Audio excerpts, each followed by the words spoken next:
নমস্কার, চলে আসলাম নতুন এক রেসিপি নিয়ে। আজকে বানাবো, দেখেন এখানে নিয়েছি এঁচড় বা কচি কাঁঠাল, যেটা এই কচি কাঁঠাল দিয়ে আর চিংড়ি মাছ দিয়ে আজকে একটা ভর্তা বানাবো। তো কিভাবে এই ভর্তা বানাই আপনারা দেখতে থাকুন, ভিডিওটা কিন্তু শুরু থেকে শেষ পর্যন্ত দেখবেন। তো এখন আমি প্রথমে এঁচড়টা কেটে নিব, কিভাবে কাটি আপনারা দেখেন। প্রথমে হাতে একটু সরিষার তেল লাগাই নিলাম, কাঁঠালের তো অনেক আঠা।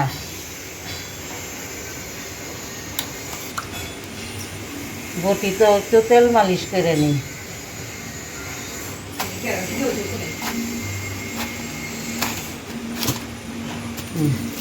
দেখেন কত সুন্দর, অনেক সুন্দর কাঁঠালটা।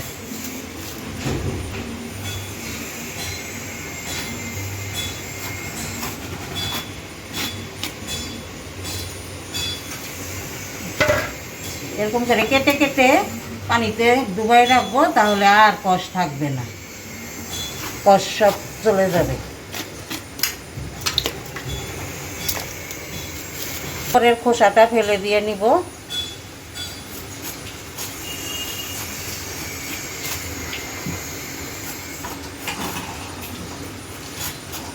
খোসা ফেলে দিয়ে নিয়েছি। এখন এই যে মাঝখানে শক্ত অংশটা থাকে যে, ওইটা ফেলে দিব। হয়ে গেছে। যেহেতু আমি ভর্তা করব, তাই একটু চিকন চিকন করে কেটে নিচ্ছি।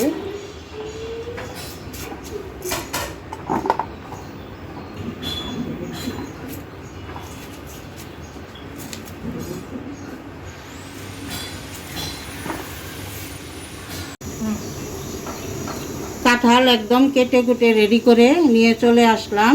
এখন চুলার উপরে একটা হাঁড়িতে পানি দিয়েছি, এখন এই কাঁঠালগুলো সিদ্ধ করে নিব।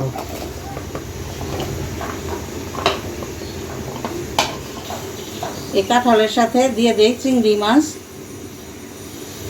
কয়েক কোয়া রসুন,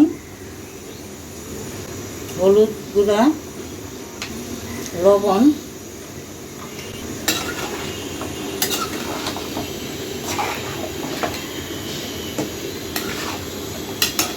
এখন ঢেকে দেই, সিদ্ধ করে নিই, তারপরে আবার ফিরে আসব। দেখেন সুন্দর সিদ্ধ হয়ে গেছে, পানিও একদম শুকাই নিয়েছি। এখন ঠান্ডা হোক। চুলায় ফ্রাই প্যান বসাই দিলাম, দিয়ে দিই একটু সরিষার তেল। ভর্তাটা করার জন্য কতগুলা শুকনো মরিচ তেলে ভেজে নিব।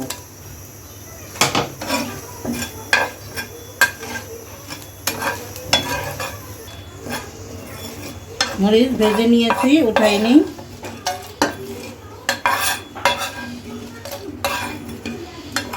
এখন ওই তেলের মধ্যেই দিয়ে দিব পেঁয়াজ কুচি। পেঁয়াজ কুচিটাও একটু লাল লাল করে ভেজে নিব।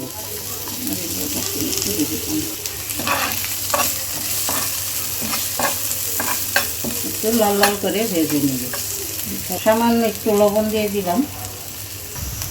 পেঁয়াজ লাল লাল করে ভেজে নিয়েছি, এখন চুলা থেকে নামাই নিব। ভর্তাটা পাটায় বেটে করলে ভালো হতো, তা আমি আজকে ব্লেন্ডারেই করতেছি। ব্লেন্ডারে দিয়ে দেই ভাজা শুকনো মরিচ, কয়েক কোয়া রসুন, স্বাদ মতো লবণ। প্রথমে শুকনো মরিচ, রসুন আর লবণ দিয়ে একটু ব্লেন্ড করে নিব। এখন এর মধ্যে এই সিদ্ধ করা কাঁঠাল, চিংড়ি মাছ দিয়ে দিব ব্লেন্ডারে।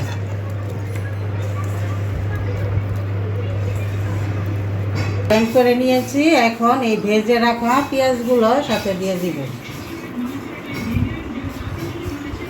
দিয়ে দেই একটু সরিষার তেল, কাঁচা সরিষার তেল। পেঁয়াজ আর সরিষার তেল আবার একটু মাখাই নিই।